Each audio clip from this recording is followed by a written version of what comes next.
சமீபத்தில் நம்ம மிகப்பெரிய ஒரு மாநாட்டை நடத்தினோம். உலகமே நம்மை வியந்து பார்த்தது. 12 ஆண்டுகளுக்கு பிறகு நாம் நடத்தினோம்.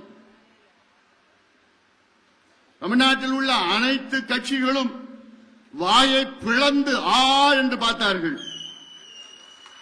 அதில் அதிகமாக வயிற்றெரிச்சல் திமுகவுக்கு.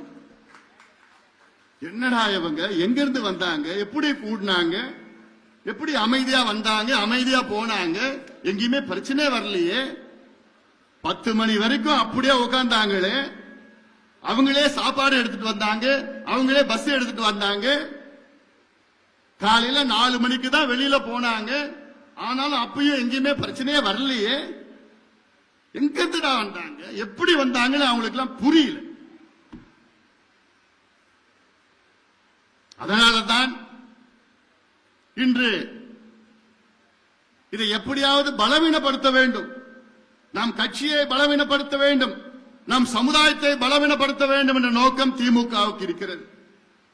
காரணம், அந்த மாநாட்டிலே நான் பேசிய பேச்சு உங்களுக்கு தெரியும். வன்னிய சமுதாயத்துக்கு துரோகம் செய்தது திமுக என்று பகிரங்கமாக குற்றச்சாட்டு நான் வைத்தேன். இந்த தேர்தலில் ஒரே ஒரு வன்னியர் கூட திமுகவுக்கு வாக்களிக்க கூடாது